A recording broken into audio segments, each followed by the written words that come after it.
Yasher Koach. Another greatest hit for the package.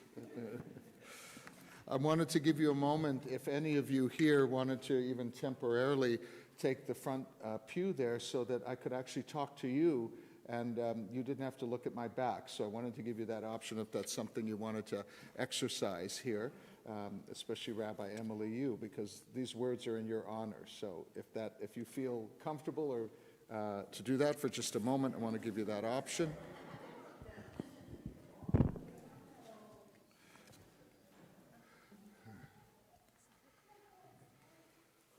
We are blessed, we have a home, we have community, we're not alone.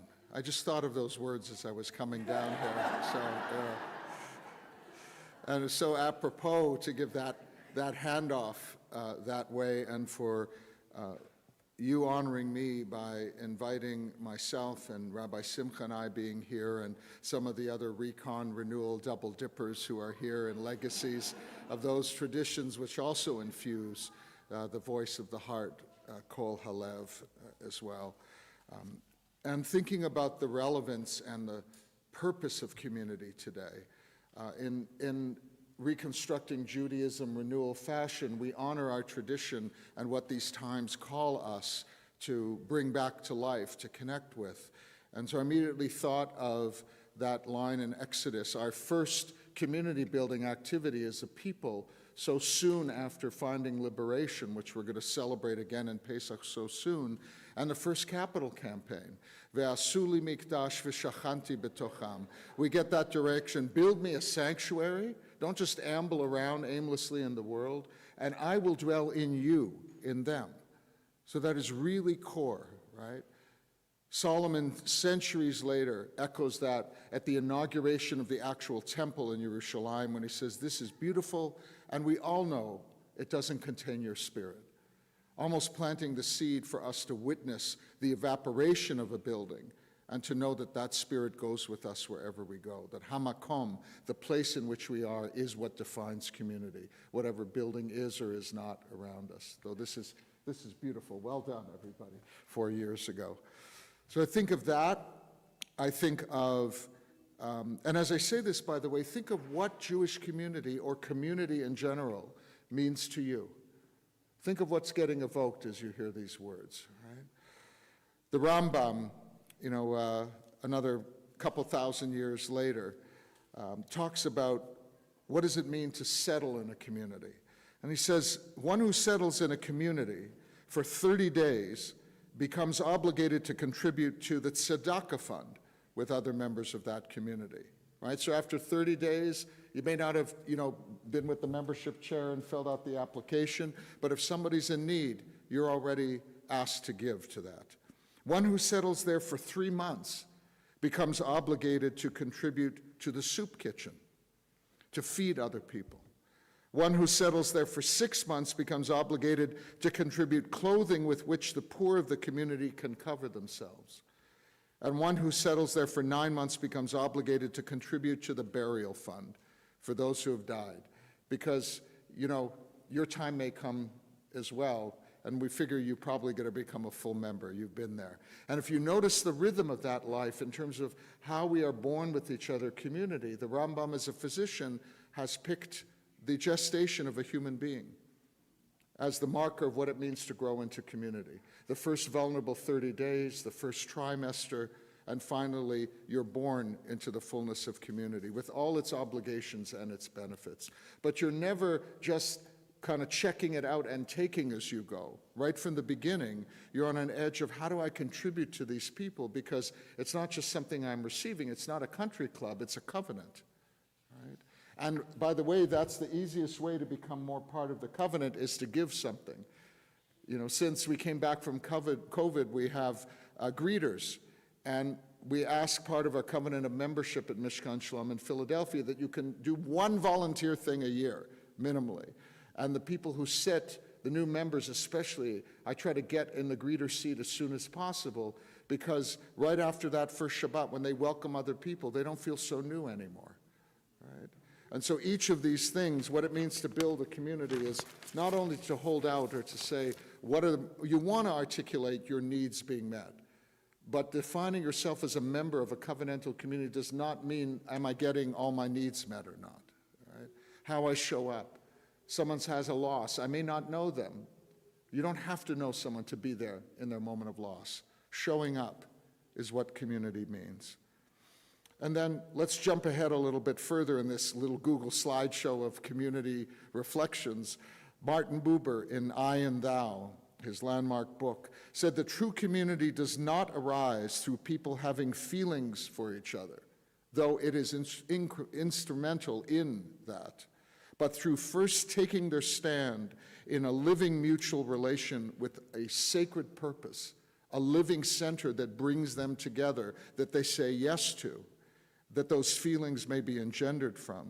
So it includes feelings, but does not originate with them. The community is built up out of a living mutual relation, but the builder is the cosmic center of that community. So again, your mission statement, your statement of principles, or your values, knowing that, we're in a 3-year now process of revisiting our statement of principles and saying, 1988, it was formed, just like the Torah we bring out every week. Where am I relationship to it? I heard some of your Torah just echoed by your president. So part of being a living community is to reassess my relationship with the purpose of that community, not only the feelings I have with people. So don't mistake, sometimes somebody can come once a year for High Holy Days and feel deeply connected to that center of that community. And somebody can be here every week and feel lonely and alienated because they don't feel known. So defining frequency is not the determination of a community, but people's relationship with that holy center and what the purpose of it is, right? These days with online friends, I'm sure you have your own Zoom portals for people. There's people who join just to know they're connected to something, even though they don't even live in another city. Or maybe they're at the Zoomagog with Rabbi Mark Novak or wherever it may be, and then they jump over to my shul and then somebody else's, right? They visit 6 places during the High Holy Days, making a tzedakah contribution to each, of course, right? Yeah. And the other part of being in sacred community is not waiting till everything is okay. Our first directive to form community so that God's Spirit might dwell among us did not come out of a landing in the place of promise. It came out of us breaking free and being in chaos in a nowheresville that we couldn't define. And just like Rabbi columnist Shapira in the middle of the Second World War in the Warsaw Ghetto stated in his book, Conscious Community. So folks, if you think our times are tough right now, like let's look at our recent and far ancestors. They did not wait till everything was settled to reach for their core values. Rabbi Shapira writes, our association is not organized for the purpose of attaining power or intervening. Quite the opposite. Our goal is to gradually rise above the tumult of the world by steady incremental steps. The whole premise of our group is the vast human potential for both our shadow side and our elevated side. Right? It's important for us to be explicit and clear. This is in the Warsaw Ghetto, right? He's basically saying that our community, our shtibel, our minyan, accepts into its ranks only those individuals who share our specific concerns. If you know in your heart that you're not similarly attracted to them, please seek another minyan in the rubble of the Warsaw Ghetto. You'll harm yourself and others if you're here and you don't believe in what we're doing, and will serve as a distraction to those whose hearts and mind are sincerely focused on the values we've set forth in our group. Right? So what does it mean to be a community? I'll come more contemporarily and pull from Allentown, Pennsylvania, a hub of Jewish life, right? What does it mean to join? To be a member of what? As I see it, this past president says we're both a community and a congregation. A community is a network of relationships. You join it by taking part. The more you take part, the more you will build those relationships and more connected you'll feel, and the more our community will grow. While the community is the informal network, the congregation is the formal organization. We have bylaws, boards, officers, we have photographers looming in the background there. The congregation provides the platform, the structure, in today's parlance, the hardware. The community is the software. the spirit and the real soul. Carrie Oceans goes on to say, I believe that if you're going to be a member of this community, you have a responsibility at some point to join the congregation, not just the community. And if you're a member of the congregation, please be part of the community too. So thinking of all this, Rabbi Emily, these are some words and you invited me to say on a meta level, but everything I'm saying, I think of you. I think of you as the community weaver, the mashpia, the spiritual guide to people. As many of our conversations or, every now and then an email, what do we do about X and how do we deal with the bylaws this and what is the best way to? Because you pay attention to that mishkan, right, in which we all can connect, the congregation and the community. It lives in you. It's what's responsible in you.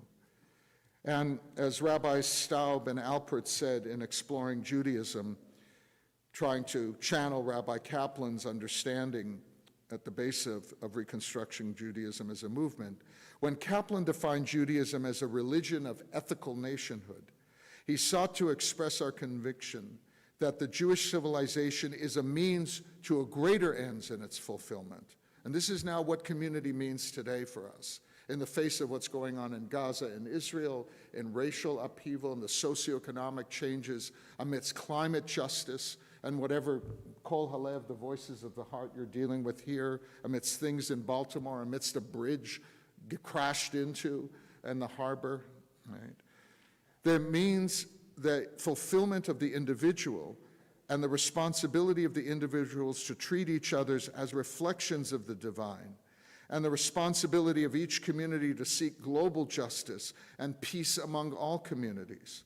We need to do more than just emphasize Jewish survival. We must also make civilization function in the service of these transcendent ends. In my words, Jewish alival, not Jewish survival. Right? We're all interconnected. Right? So, a couple last thoughts before I come in. I know you said I had about 45 minutes, but I'm going to make it shorter than that. Right, yeah. I'm from Canada, so that was metric. That equals 5 minutes in America. So, okay, all right. In the fall of 1994, an Utne Reader article on New Thinking on Community focused on what is very much a Reconstructionist renewal view of things, which is communitarianism. In this article, it said that the simplest, communitarianism is a movement based on the effort to balance individual rights with communal responsibilities. Right? So that's why if I have a practice at home around my kashrut, I don't just walk into Kol Halev and say, oh, I brought this with me. I honor that we collectively, not just the rabbi, but the rabbi as an activator, as an authority, not just the authority, is helping us be responsible for owning and living our own Jewish and spiritual lives, right? We're not looking at Rabbi Emily going, I hope you're doing it for all of us and doing all the things that we don't want to be bothered or don't believe in anymore, right? Like when I grew up and a rabbi got let go because he was visiting somebody in a non-kosher restaurant doing a pastoral visit, and because he was there, he was no longer considered fit for the position, right? But we were all in the Chinese restaurant. So what were we doing there, right? That's not how we roll, especially in Kol Halev, right? So the transition to moral adulthood illuminates the communal reality of a personal life. We discover who we are or can become through our own bonding with others. We dwell in a cosmos of interrelated, internally connected energies and processes, each event affecting and altering every other event, however slightly. So we're here in this moment in time, and you're here in your evolution. I feel very privileged to have been there in the Big Bang of Kol Halev when Rabbi Bassick was sort of ruminating on this back in the day, and when I worked for the Reconstructionist movement, and then it was the affiliation discussion, which I came down for, and now getting to see where you all are, and 4 years ago coming into this beautiful sacred place that you now inhabit, where spirit is between all of you, not in the building, although the beauty of the building is what also supports that spirit. Right? We are in a moment, and most of us get it, we are in a moment in which history is already reflecting back on this moment. Yayim Loch, Melech, Malach. God is, was, and will be. The history has been, we're here on this night, but the future that's coming towards us already is analyzing this moment, because it is a moment of upheaval. It is a redefinition of the Jewish people based on what's happening in the Middle East and in North America. Things are not the same. On October 7th, they were already not the same before then. Climate justice, COVID, now I hear some rabbinical students go, I'm not into technology. Well, then don't anticipate serving a community, because if you don't know how to Zoom gali gali, it's not going to happen, right? And just this morning at the bat mitzvah, between the microphone and the camera and the off, and I forgot to record and press that button and whatever else it is, and there's the liturgy and them, and that's what makes it up now. And we've been through masks and still masks. Climate change is changing who we are. The church up the street from us, I remember there was a flood on one of the rivers in Philadelphia. It was a wake-up call. I checked in with them. I said, how are you doing? They said, we're good, we're good. How many people are you housing? I went, what do you mean? They said, oh, well, we're just open to the neighborhood for people who have lost their houses that can be here. And I said, thank you so much for that. And I realized we're making a miss. We come from all these other places, mostly from a distance, to be in our synagogue. We need to think about our neighborhood and be a place of climate refuge, not only immigration refuge or wherever it may be. That is the future calling us to be in community with each other. And with a leader like Rabbi Emily, and someone who leads from within, not just above or below, and with a community like you are, Kol Halev and the Voices of the Heart, this is going to be a rich future, but it's undefined. And we are in upheaval right now, and we can draw on our ancestors who walked into a desert, who saw their sacred center burned to the ground, and Rabbi Yochanan ben Zakkai, who's sitting there in an honorary chair 2,000 years ago, when everyone said, that's it, it's been destroyed, the endeavor's over. And he said, we used to have sacrifice, and now we'll offer the words of our heart will be the sacrifice. Saved us by being able to renew and reconstruct to that moment. So may you continue to be blessed. May you all know that it's a cooperative thing, that the way you support and lift up your leader is part of your leadership, not only what you require of them. And the way that you seek for help and support these days, I know I'm often going, can I get a hand over here? As opposed to standing and going, I've got all the answers for you.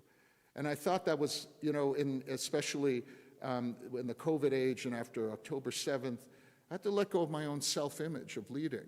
But I didn't have to go too far, because I was reading The Crossing of the Sea, which we're about to celebrate during Pesach, and it finally hit me. Moshe and Aaron and Miriam, they weren't on the other side going, hey, everybody, we figured it out, come this way.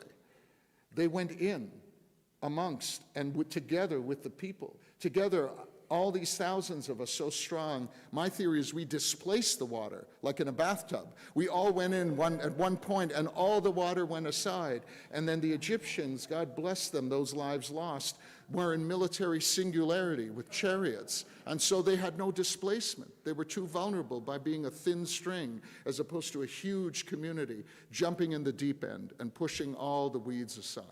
So may you continue to be blessed, and may we, as we're going to do in just a few moments, sing the song on the other side of Michamocha, sing the song of celebration for you. Chazak, chazak, v'nit chazek. May we grow strong and strengthen each other.